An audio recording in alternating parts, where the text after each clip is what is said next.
Hello, I'm Pam Brzezinski, and I'm the creator of the Supplemental Transition Pre-Planning tool.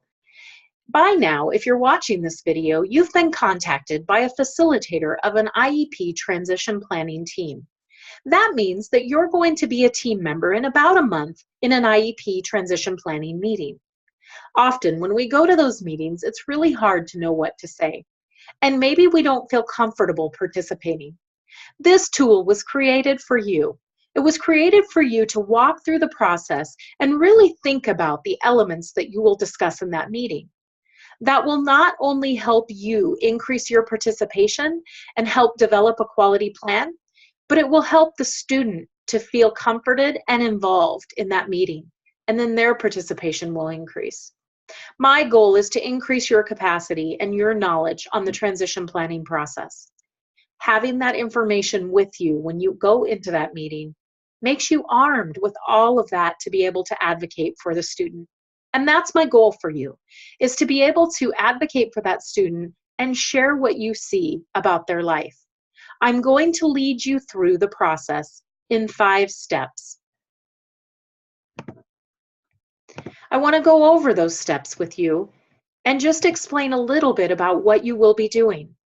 In step 1, you're going to think about the student, and you're really going to kind of delve into what are their strengths and what are their abilities. Really think about what gift do they have to give this world and what can they offer. In step 2, you're going to think about who's there to help them. Now, every single one of you team members has a very different perspective on this. Some of you are parents and you see the outside world and you know the neighbors and you know everyone like that. Some of you are general education teachers and you see even a different perspective than the special education teachers. Some of you are administrators and you even have a different perspective. Counselors bring a different perspective. My goal is to get many different perspectives so that we can really identify the support team members needed for that student. That leads us to step 3. Then we think about, where does the student currently participate in community integrated activities?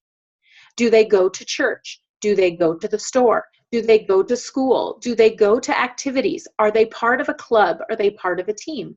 Do they participate in community service within the community?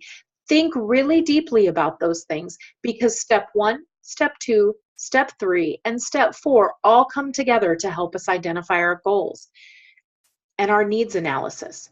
But first, we have to say, what do we see as the goals? Now, this one's a little tougher because we might not know the student really deeply, and we may not know them personally.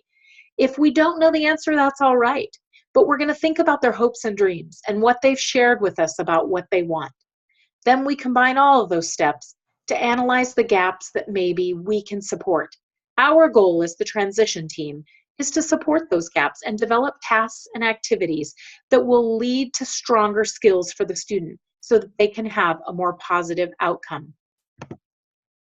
It seems overwhelming because there are 5 steps, but don't worry, because I'm going to be here every single step of the way.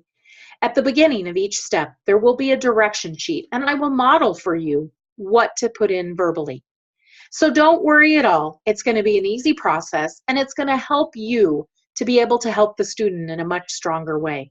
And I hope that you have a much more positive transition meeting experience as a result of this tool. Thank you for joining in.